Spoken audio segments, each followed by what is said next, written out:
What if I told you that the city that invented the modern skyscraper isn't the one you're thinking of? New York gets the postcards. New York gets the movies. New York gets the skyline posters on every college dorm wall. But architects know the truth.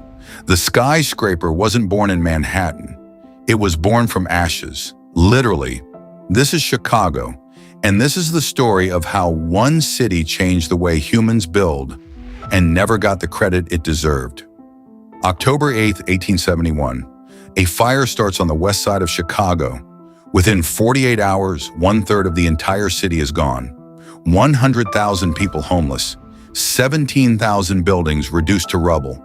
By any measure, this should have been the end of Chicago. The numbers were staggering. The fire burned for 2 full days. It consumed 73 miles of roads, 120 miles of sidewalk, and nearly 18,000 buildings. The damage in today's money would exceed $4 billion. But here's what history remembers. Chicago didn't ask for help and wait. Within weeks, architects and investors were already arriving from across the country. Land was being bought in the ashes before the smoke had even cleared. The city didn't just survive, it decided to become something greater. But here's the thing about destruction. It creates a blank canvas. And into that blank canvas walked the most ambitious architects of the 19th century. Because suddenly there were no old buildings to work around, no traditions to respect, no rules to follow. Chicago didn't just rebuild, it reimagined what a city could look like. And the question every architect was asking was radical for its time. What if buildings didn't have to stop at 5 floors? The answer came in 1885. William LeBaron Jenney designed a 10-story office building in downtown Chicago. Nothing revolutionary on the surface. But inside, everything was different. Instead of thick stone walls carrying the building's weight, Jenney used a steel skeleton. The walls suddenly became irrelevant. They were just a skin stretched over a metal frame. This one idea changed everything. Because if walls don't carry weight, buildings can go as high as you want. Chicago had just invented the skyscraper, and the architects that followed, Louis Sullivan, Daniel Burnham, John Root. They didn't just build tall, they built beautifully. Sullivan's buildings had intricate ornamental details. Burnham's designs were so influential that cities across America started copying Chicago's grid, Chicago's proportions, Chicago's logic. For one brief moment in history, every architect in the world was looking at Chicago.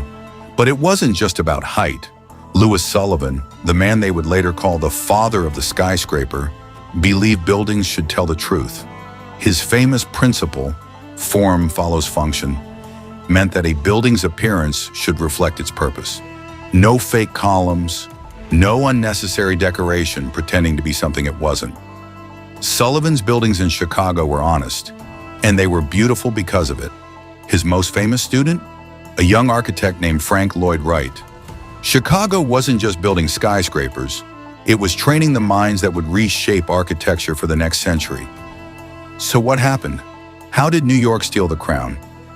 2 things. First, money. In the early 1900s, Manhattan's real estate became the most valuable on earth. More money meant more ambition.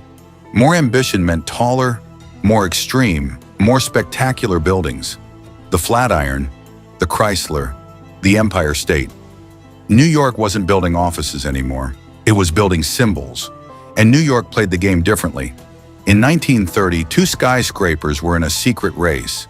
The Chrysler Building and 40 Wall Street, both trying to be the tallest building in the world. The Chrysler's architect hid a stainless steel spire inside the building, then revealed it at the last moment to steal the crown. It was theater, it was spectacle. It was exactly what New York was becoming.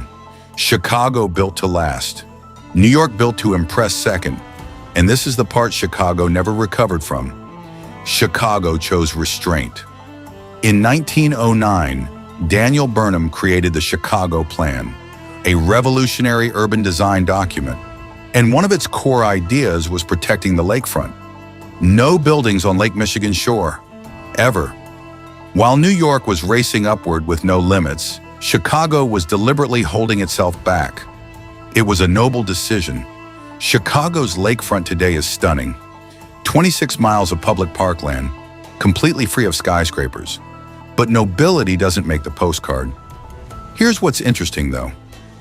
Every city that wanted to build a skyscraper studied Chicago first, not New York. Every architecture school in the world teaches the Chicago School as the foundation of modern urban design.